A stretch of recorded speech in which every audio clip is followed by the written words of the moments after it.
Hello everyone, I'm going to run through another round of 4 Dice Cthulhu, made by my friend MageHammer, and I'm going to see if we can finally defeat the big baddie coming in, being summoned by cultists.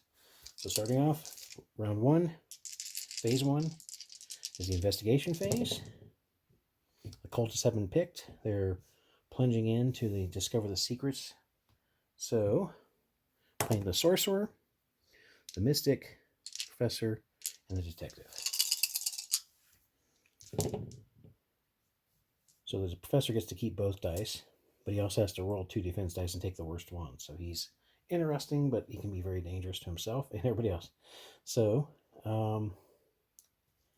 got 2 6s, but he does get to keep both dice, which is nice. A 5, and we got it. So we don't have to even do anything. So the doubles, the 6 can be get rid of the 6, the 5 gets rid of the 5, the 2 gets rid of the 2, and then the double 6s gets rid of the 3. So we went through round 1. We discover any magic items. Okay, the detective found a magic item. What kind? He finds a mystic shield. Excellent. Round 2. I got to add clues to everybody. There we are.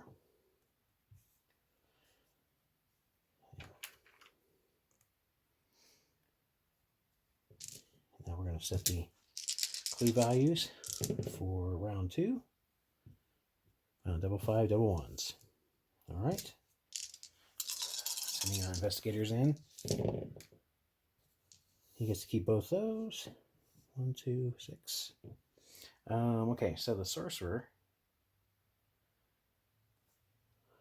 is going to make a 4. You'll see.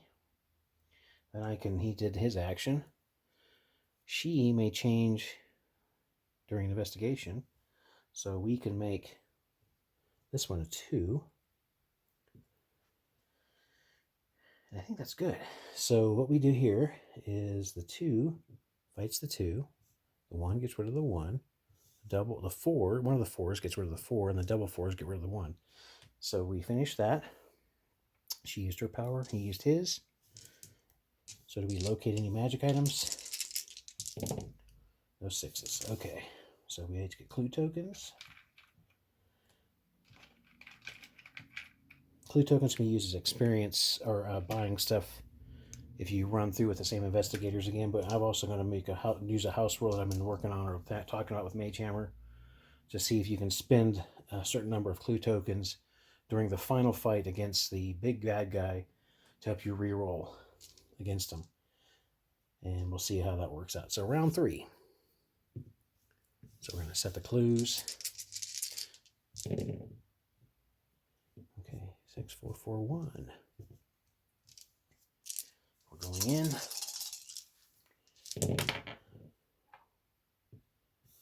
Double 2s. He gets to keep that. So what we can do, we'll set this to a 2. We'll set this to a 2. And I think we can finish up the rest that way. Okay. So one of these 2s takes that out. The other 2 takes that out. The 1 takes that out. And any of these doubles take out that. So we finished those guys pretty handily. We find a magic item. Delving through these. Ooh, wow. Okay. So before I give those, he found a clue. And he found a clue. So both the professor and the detective found a magic item. Or what kind are they? All right, he gets a altar sign, and his is a mystic shield.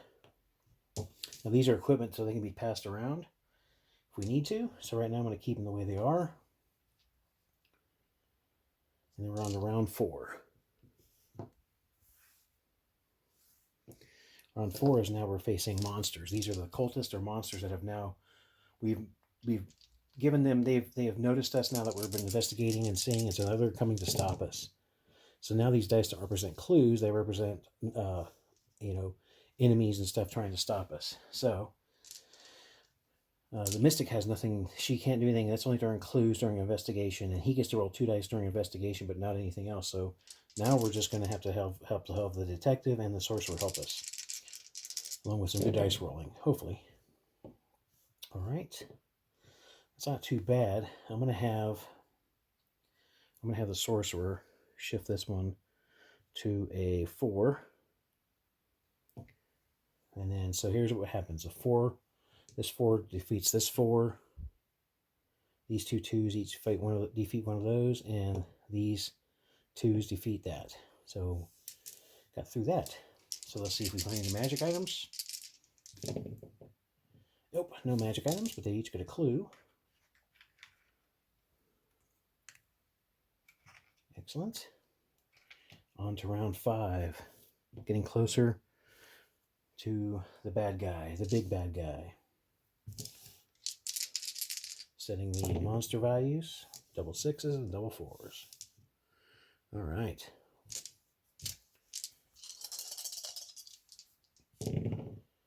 Ooh, 6, 2, 2, and 1. That's not really a good roll, but I can fix some of that.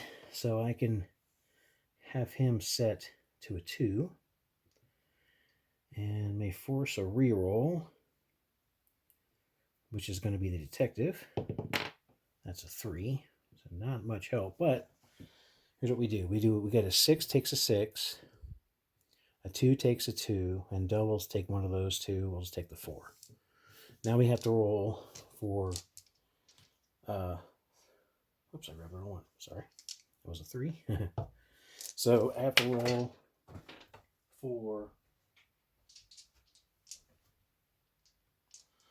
for their defense. Now, he rolls saves. The professor has to roll 2 dice, take the worst one, and save. So we're doing a physical combat, then we're doing a sanity check. Oh my gosh. That's hilarious. All right. So he's okay. I think I just lost my mystic and the sorcerer. I have no way to roll them. He can spend this to reroll. Okay, so he's safe. So we were doing so good, and then it happens. All right, so we'll separate these. They get to split these. Sorry, sorcerer. I guess the powers were too much for them. Wow, that was not a good round. All right, so now we get to go back and fight. Okay, so we got a 3 and a 1, so we knocked them out. Do we can find any magic items? No, so they get clue tokens. 8, 1, 2, 3, 4, 5, 6, 7, 8. Yep, okay. We are now in the phase facing the big bad guy. I wish I had all my people here because it would have been very much easy. So these are for counting saves and stuff. So when we face the big bad guy, initially we have to face the cultists that are summoning him, and there's going to be 5 of them. And we can't touch him until we actually get to the cultists. So reset this.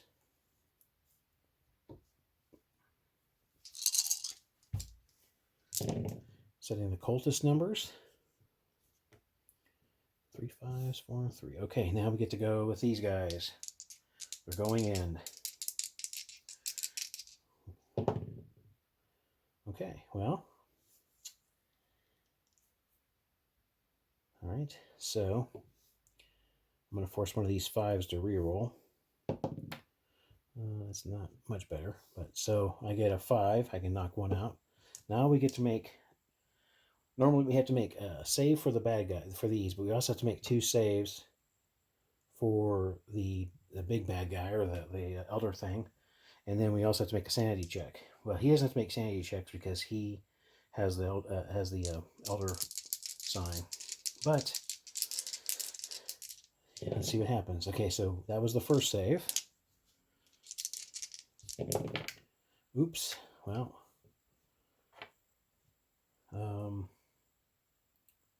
He'll have to spend this to re-roll. Okay, so he's okay. That's 2. And then we get to do the third save. Okay, that's good. 6. And then we got to do a sanity check, which is not a save, so he only has to roll 1 dice, and the detective doesn't have to. Oh. So sanity on these, he just is out for the round. So he's not dead, but only time it's a permanent thing is if you're facing directly the elder one, or the summoning creature. So right now it's just he's out of the roll. So I'm going to get to roll 1. He's get reset. 5. So I get that one.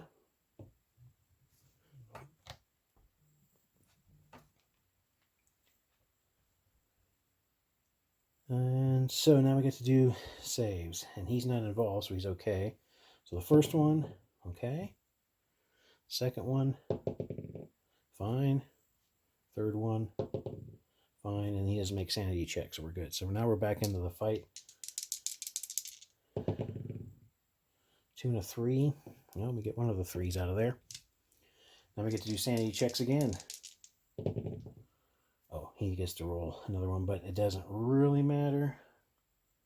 Because if whatever I roll, he's going to get, whoops, double 1. So he doesn't matter. So he is out of there. Looks like it's up to you.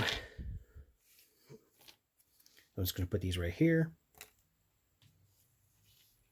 So you can see, and he's not reset yet, but they're just right there for him. We'll get rid of, that's it. So, oh, that was the first. Second, okay. Third, okay. And then he doesn't make sanity checks. All right. Going again against the cultist. He gets a 3, so we can knock that guy out. Again, he's got to make saves. 6. A 6. A 3. So he's there, and he doesn't have to make sanity checks. We set those. Nope. Let's see.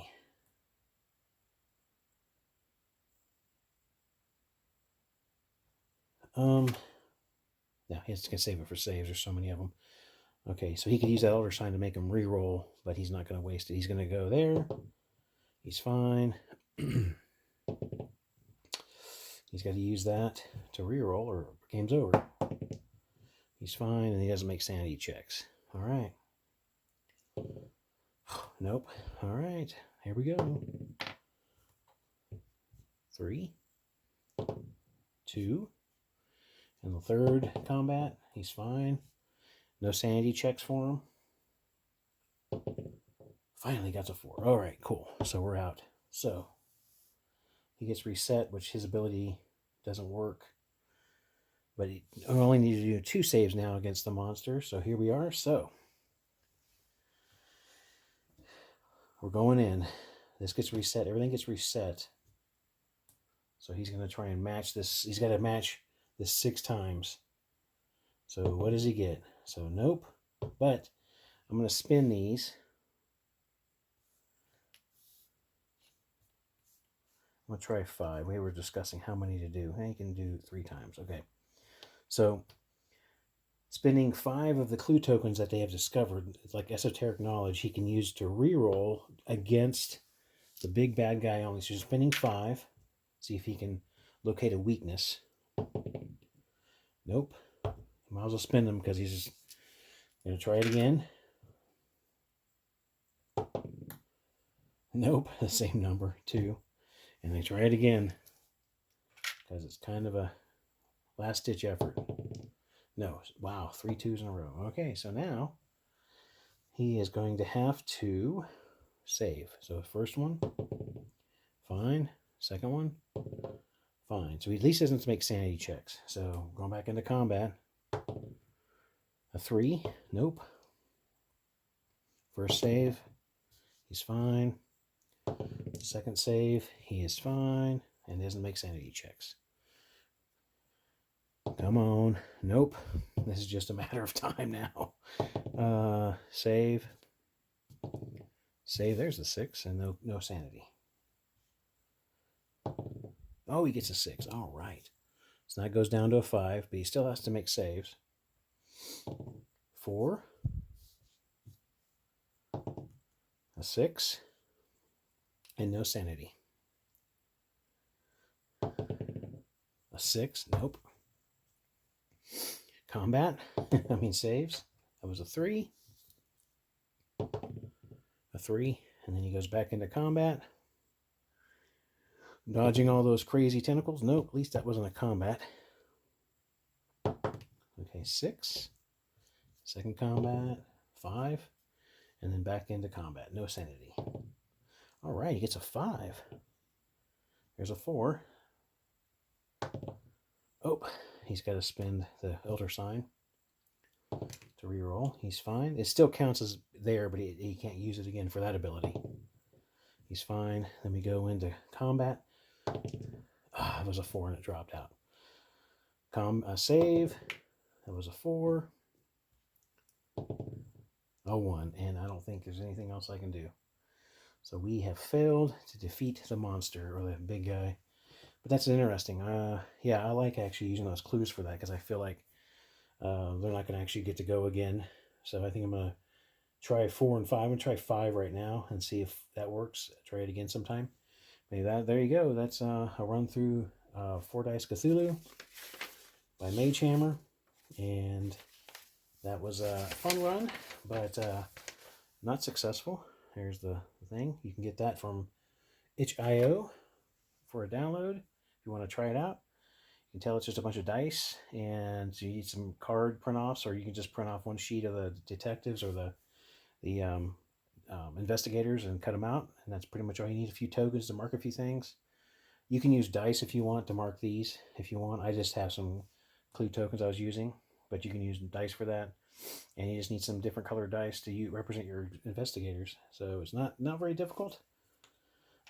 It's difficult to play in the sense of winning, but it's not very difficult to actually play. The rules are very simple, and it's a fun game.